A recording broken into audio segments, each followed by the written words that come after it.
Biolumens, ketemu lagi dengan Bu Yaya pada mata pelajaran biologi. Hari ini kita akan membahas tentang materi genetika yang memiliki kompetensi inti menganalisis hubungan struktur gen, DNA, kromosom dalam penerapan prinsip pewarisan sifat pada makhluk hidup. Dan tujuan pembelajarannya adalah setelah proses pembelajaran ini, kamu diharapkan mampu menjelaskan struktur gen, DNA, dan kromosom.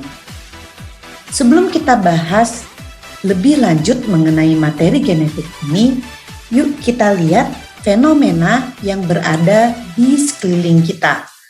Kita lihat di sini, ternyata ada orang yang dilahirkan dengan memiliki lensa mata berwarna hijau, ada juga dengan lensa mata berwarna biru, ada juga dengan lensa mata berwarna coklat, bahkan berwarna hitam. Juga ada beberapa orang yang dilahirkan dengan rambut berwarna pirang atau juga berwarna hitam. Dan satu lagi nih, kita lihat lagi gambar di sini, kamu bisa lihat bahwa balita-balita ini memiliki warna kulit yang berbeda satu sama lain. Kenapa ya ini bisa terjadi? Mau tahu nggak? Oke, hal ini terjadi karena adanya materi genetik yang berada di dalam tubuh kita. Apa itu materi genetik? Materi genetik adalah suatu materi atau bahan yang berperan untuk mengatur pewarisan sifat kepada keturunannya dari satu generasi ke generasi berikutnya. Materi genetik di dalam tubuh kita ini berupa gen. Nah, gen ini adalah unit pembawa sifat yang dapat diwariskan oleh suatu organisme dari induk kepada keturunannya. Gen ini terletak di kromosom pada sel tubuh kita. Gen memiliki beberapa fungsi, diantaranya adalah mengatur perkembangan dan metabolisme juga pembentukan protein di dalam tubuh kita. Itu dia kenapa ada berbagai macam variasi makhluk hidup dan juga orang-orang di sekeliling kita. Hal ini dikarenakan pembentukan protein yang terjadi di dalam tubuh. Protein yang terbentuk di dalam tubuh antara makhluk hidup yang satu dengan makhluk hidup yang lainnya ini berbeda-beda. Makanya dapat menimbulkan variasi keanekaragaman di sekeliling kita. Yang berikutnya adalah fungsi dari gen menyampaikan informasi genetik ke generasi berikutnya. Jadi kalau seumpama ada orang tuanya, di antara kedua orang tuanya yang memiliki kulit berwarna coklat, ya. Nah, ini ada kemungkinan anak keturunannya juga memiliki jenis kulit yang sama. Telah kita ketahui di dalam inti sel terdapat benang-benang kromatin yang akan memadat menjadi kromosom ketika sel akan membelah. Nah, jika kromosom ini kita perbesar, maka kita akan lihat bahwa kromosom memiliki bagian-bagian diantaranya ada bagian yang kita sebut dengan sentromer. Nah, ini adalah bagian sentromer nih. Bagian sentromer ini merupakan bagian penyempitan kromosom dan bertanggung jawab terhadap pergerakan kromosom. Lalu pada bagian ujung kromosom ini ada bagian yang disebut dengan telomer.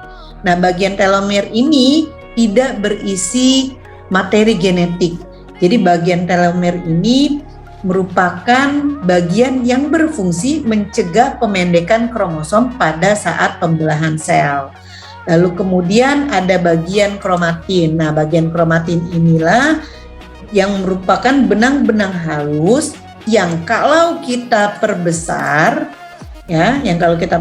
ini kita akan melihat bahwa benang kromatin ini terdiri dari gulungan benang yang lebih halus lagi. Yang kita lihat di sini.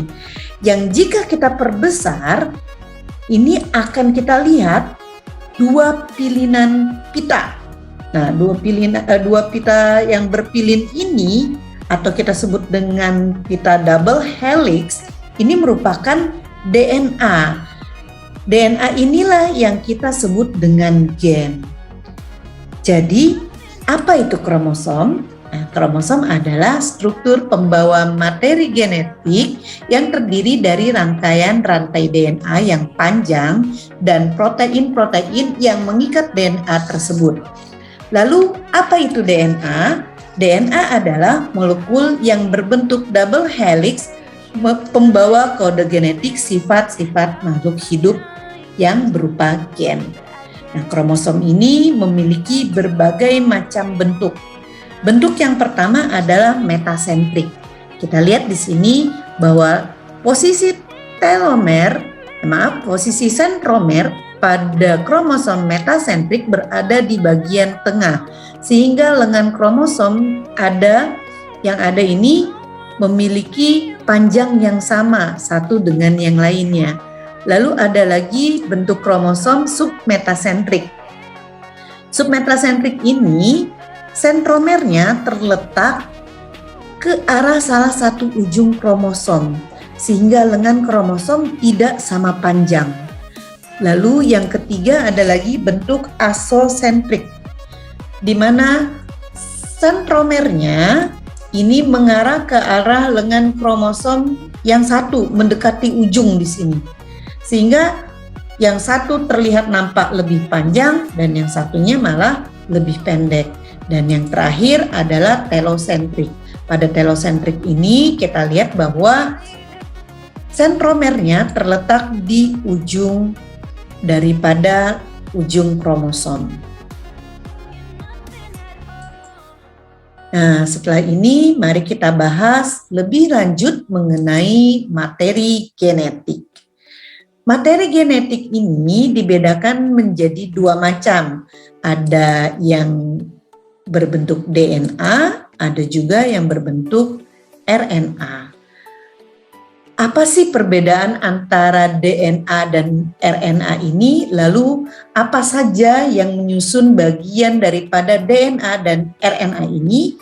Yuk kita lihat lebih jelasnya. Pertama kita bahas dulu tentang DNA ya.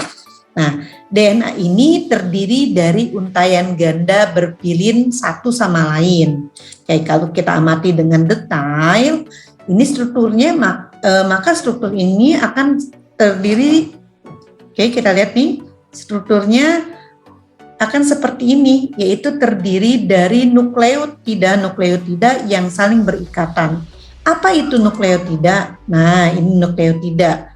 Nukleotida ini adalah 3 komponen, ya. 3 komponen ini yang kita sebut dengan nukleotida, di mana 3 komponen dari nukleotida DNA ini terdiri atas fosfat, gula, dan basa nitrogen.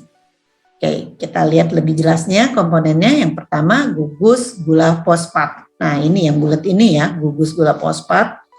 Lalu yang kedua ada deoksiribosa atau gugus gula pentosa yang kehilangan satu atom oksigen ini, ya, yang berbentuk segi 5, penta, bersegi 5. Lalu yang terakhir adalah basa nitrogen yang terdiri dari purin berupa adenin dan guanin. Kayak ini adenin juga guanin. Dan pirimidin yang terdiri dari sitosin dan timin. Nah, ini sitosin dan timin. DNA ini merupakan polinukleotida, yaitu tersusun atas banyak nukleotida, di mana satu nukleotida terdiri dari nukleosida dan fosfat, dan satu nukleosida terdiri dari satu gula pentosa dan satu basa nitrogen. Nanti ya nih, satu gula pentosa dan satu basa nitrogen. Selanjutnya mengenai RNA. RNA ini mirip dengan DNA, tapi RNA hanya memiliki untayan tunggal. Nah, ini.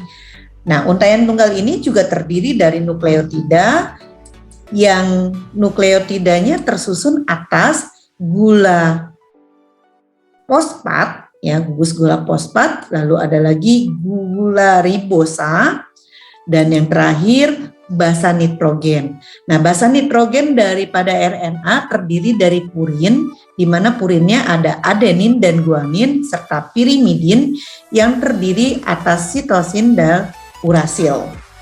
Nah, RNA ini merupakan rantai nukleotida, jadi hanya satu saja ya, ini rantainya.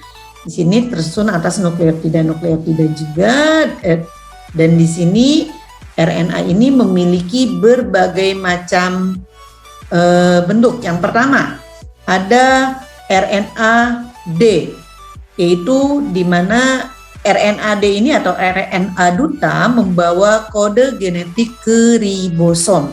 Lalu yang kedua ada RNA R atau RNA ribosom, yaitu komponen utama daripada ribosom. Nah, yang ketiga adalah RNA T, yaitu membawa asam amino ke ribosom. Nah, lebih jelasnya perbedaan antara DNA dan RNA ada di sini nih, kita lihat. Ini sama-sama terdiri dari adenin ya. Antara ini DNA, ini RNA. Adenin, ini juga adenin, ini guanin juga sama-sama terdiri dari guanin, sitosin juga sama terdiri dari sitosin. Nah, bedanya di sini nih, di timin. Untuk DNA, sedangkan untuk RNA adalah urasil. Nah, mudah-mudahan kalian sudah paham ya penjelasan pada materi kali ini. Semoga bermanfaat untuk kalian semua. Mari sama-sama kita baca hamdalah. Alhamdulillahirabbil alamin. Telah tuntas materi kita hari ini. Jika kamu terdesak atau mendesak untuk keluar, jangan lupa ya dengan 7M ya. Yang pertama adalah mantapkan iman, penuhi nutrisi tubuh, memakai masker, mencuci tangan, menjaga jarak, menjauhi kerumunan dan mengurangi mobilitas. Terima kasih atas perhatiannya. Wassalamualaikum warahmatullahi wabarakatuh.